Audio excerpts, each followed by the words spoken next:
काजिरङा बियाबनि 212 भट बिरुआव मोनसेबो भट गोलैयाखै।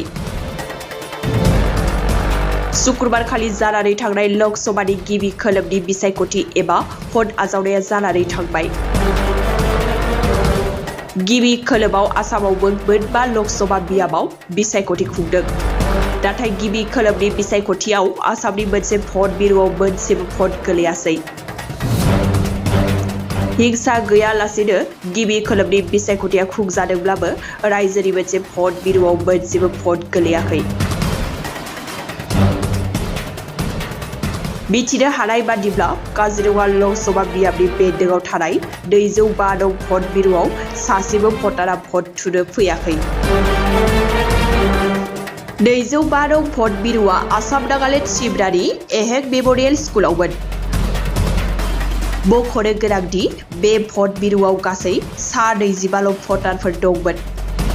बेनिनो 14 हौवा आरो 11 आइजो भटार। नाथाय मोनसेबो भट गोलैयासै बे भट बिरुआव। जाउनाव अफिसार आरो मावफारियाफोरा खालि इभिएम मेसिनखौ लानानैनो गिदिंबोफिननो गोनां जादोंमोन।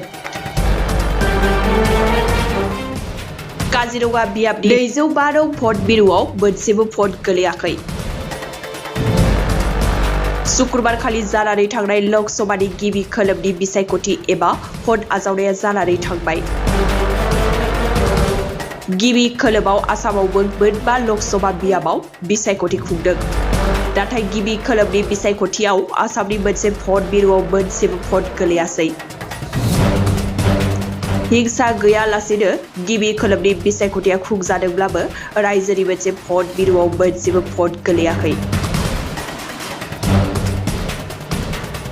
मिथिनो हानाय बादिब्ला काजिरङा लकसभा बियाबनि बेन्दोंआव थानाय 212 नं भट बिरुआव सासेबो भटारआ भट थुनो फैयाखै।